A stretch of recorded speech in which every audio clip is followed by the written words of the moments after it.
अस्सलामुअलैकुम। जनाब बाबूभाई सोपारी वाला गर्ल्स प्राइमरी स्कूल,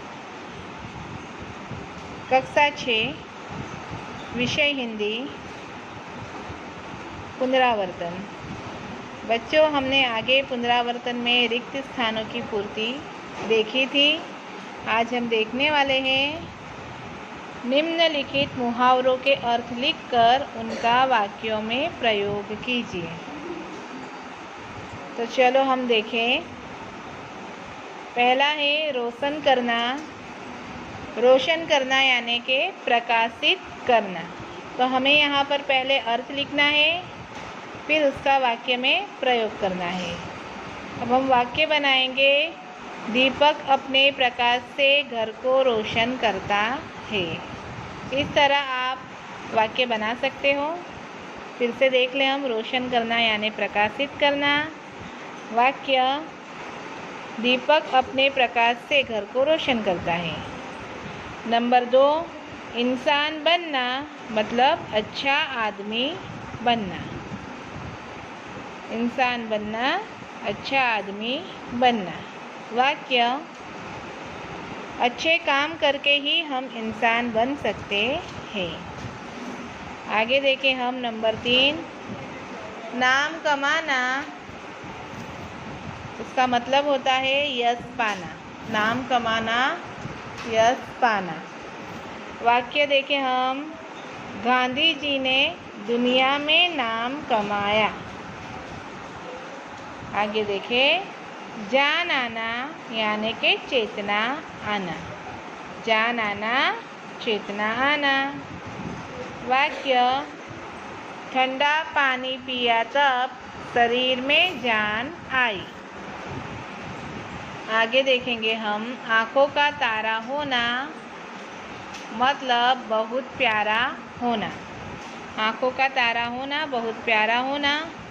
वाक्य, राकेश अपनी माँ की आँखों का तारा है। आगे देखें। आवाज़ देना यानी कि बुलाना, पुकारना। आवाज़ देना, बुलाना, पुकारना।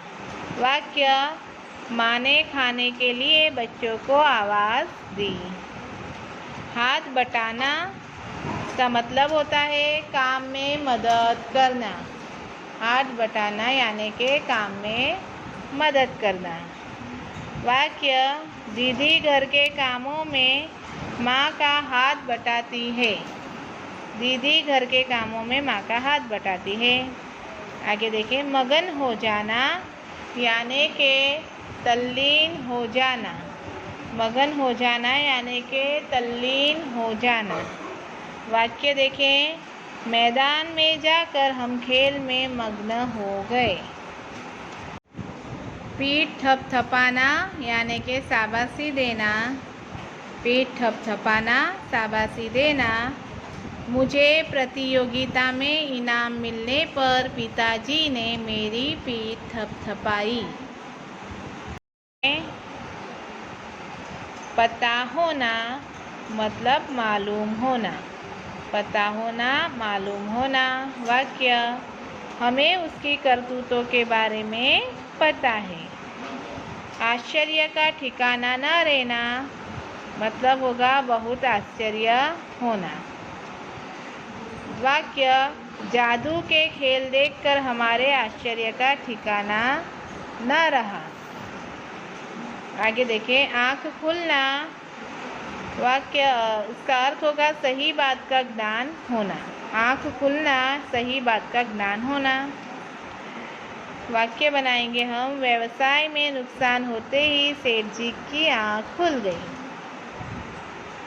आँख चुराना यानी सही बात से टल जाना। आँख चुराना, सही बात से टल जाना।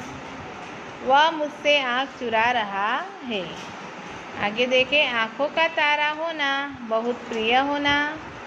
रोहन अपनी माँ की आँखों का तारा है। अब हम आगे का प्रश्न देखेंगे। निम्नलिखित शब्दों के समानार्थी शब्द लिखकर उनका वाक्य में प्रयोग कीजिए। यहाँ पर हमें समानार्थी शब्द लिखना है और फिर उनका वाक्य में प्रयोग करना है। तो चलो हम देखें। पहला है पुष्प। पुष्प का मतलब होता है फूल। पहले हम इसका अर्थ लिखेंगे, फिर उसका वाक्य प्रयोग करेंगे। अब हम उसका वाक्य लिखेंगे, मुझे फूल पसंद है। इसी तरह दूसरा देखें, सूरज। सूरज यानी के रवि। वाक्य, हमें रवि प्रकाश देता है। भूमि। भूमि मतलब धरती। वाक्य, यह की धरती उपजाऊ है। यहाँ की धरती उपजाऊ है। आगे देखें हम, मानव। मानव यानी के इंसान। वाक्य, इंसान अक्लमंद प्राणी है। दिया। दिया यानी के दीपक। रात में दीपक प्रकाश देता है। आगे देखिए, अब हम देखेंगे आगे का प्रश्न। समानार्थी शब्द लिखिए। यहाँ पर हमें सिर्फ समानार्थी शब्द लिखना है। पहेली यानी के समस्या। पहेली का मतलब होता है समस्या। तन। तन यानी शरीर। हस्त। हस्त यानी के हाथ। भूतल। भूतल का मतलब होता है धरती का ऊपरी भाग।